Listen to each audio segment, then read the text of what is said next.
Okay, so we talked about some of the basic ideas. Let's explore the unconscious just a little bit more here. I think it's always important to think about what Freud thought or how Freud thought that our unconscious is revealed to us. And one of the first ways, and most people are familiar with this as a Freudian idea, is that dreams reveal our unconscious. And Freud is a very famous quote by Freud that dreams are the royal road to the unconscious, meaning that they are the best and easiest way to see our unconscious. Often we wake up from dreams, and I often like to say some dreams don't need a psychologist to interpret them, right? So I had a dream last night that I was diagnosed with COVID. And it was a very vivid dream, it was a very upsetting dream. Not a whole lot there to interpret, right?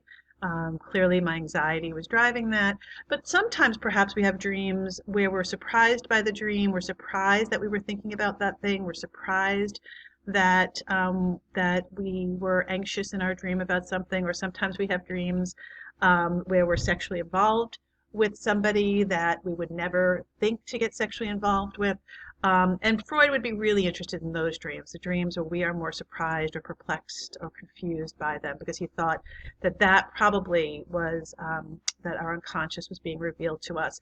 And the reason for Freud that the unconscious gets revealed in dreams is that our editor, our kind of guard at the gate that keeps things in that seething cauldron, is just relaxed while we sleep. And so things from that cauldron can kind of bubble up to the surface. And so we can see dreams there. And in traditional Freudian psychoanalysis, dreams would be an important thing to report as a way of seeing that unconscious. In addition, Freud used things like free association, which is kind of a subset of hypnosis. He did use hypnosis as well, but he was looking with those again, relaxing the guard at the gate, relaxing that piece of us that keeps the unacceptable wishes, impulses, and desires in that cauldron, that hypnosis, but also simpler things like free association, which is just, kind of saying whatever comes to mind next. He thought provided direct communication with the unconscious because, again, because of the relaxation of that guard. Um, and then Freud talked a lot about the psychopathology of everyday life. It's actually a title of one of his books. And here he's talking about those moments in life when our unconscious material, our unconscious process is revealed by slips. Essentially, the guard doesn't do its job very well, and something slips from the unconscious into the conscious. And so the best example of these are slips of the tongue, right?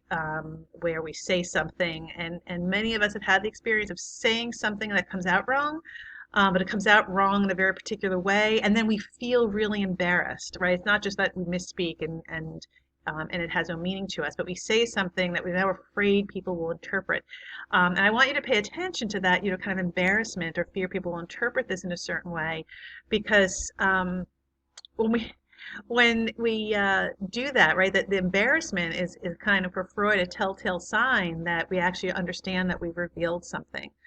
So when we say something sexual when we didn't mean something sexual, or we use somebody's name in place of somebody else's name, right? And so we reveal something that's in our unconscious. Transference is an idea that maybe fewer of you are familiar with before the reading. We think a lot, therapists think a lot, especially Freudian therapists think a lot about transference, but transference can happen in any relationship, and it really is the transference of emotional weight or emotional orientation from one person to another. So you treat your wife in the same way that you treat your mother, or you treat your therapist in the same way that you assume the same things about your therapist that are true about your wife or your mother. And so that's what the transference is, transference of your own internal state onto somebody else. You know, in therapy, clients often make lots of assumptions about their therapist, and sometimes those are based on the therapist, but a lot of times, or therapists in general, but a lot of times the assumption might be, that if you're assuming that I'm seeing you critically, it might be really interesting to have a conversation about who else do you think sees you critically, or who else in your life has seen you critically that you're transferring onto me. So that it becomes an interesting way or an important way to look at the unconscious.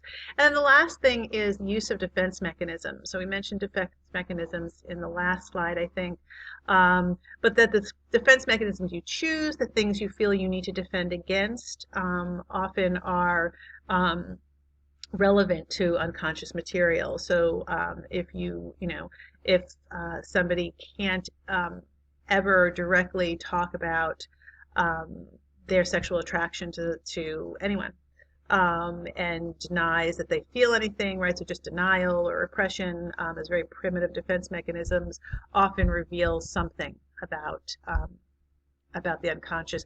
I would like you guys to take a look in the book at the idea of defense mechanisms and kind of read about that a little bit on your own.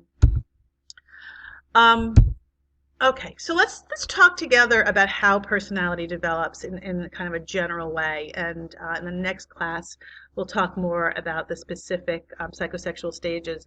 But so that Freud has psychosexual stages, that children advance through these stages, these 5 stages, from the time they're born until they go through puberty, and we'll talk about those one at a time. But I want to come back here to the idea of an advancing army metaphor, and what that means and why it's important.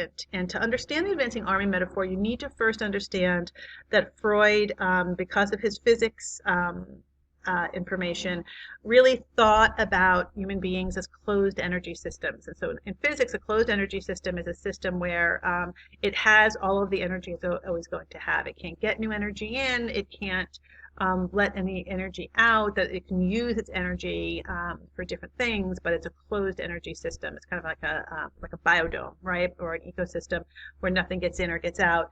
And Freud took that idea and applied it to human beings in terms of psychological energy, or what he called psychic energy. And this, again, is an idea that most of us kind of just understand to be true. So you know that if you're using lots of energy to study for exams, you have less energy for other things. At this very specific point in time, when worry about the pandemic and adapting to learning online are taking lots of energy, you probably feel tired a lot. You probably have even said out loud, like, I just don't have the energy for that, referring to something else, because you're saying, I'm using all my energy over here, I don't have any more energy to give, right?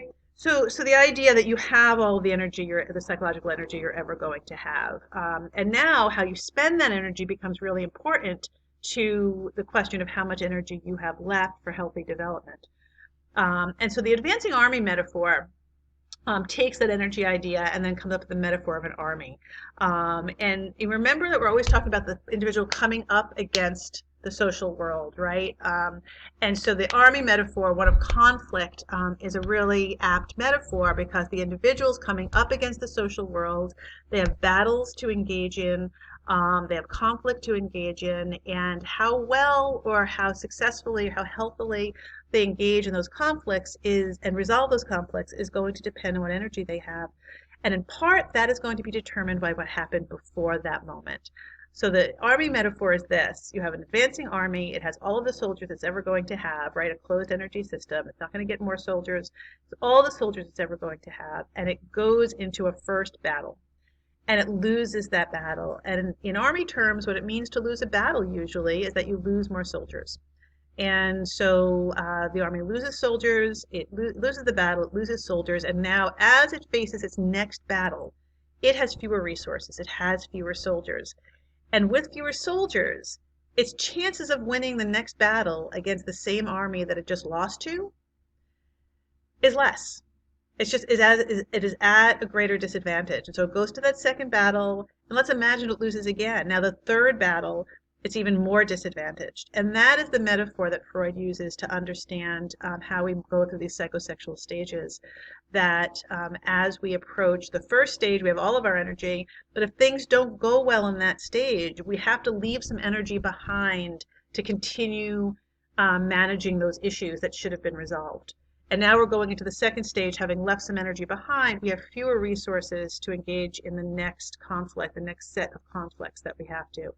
And what this means for Freud is earlier problems problems that happen earlier in life, and where you don't feel successful, make it harder to be successful later, but they also contribute to bigger disruptions in personality.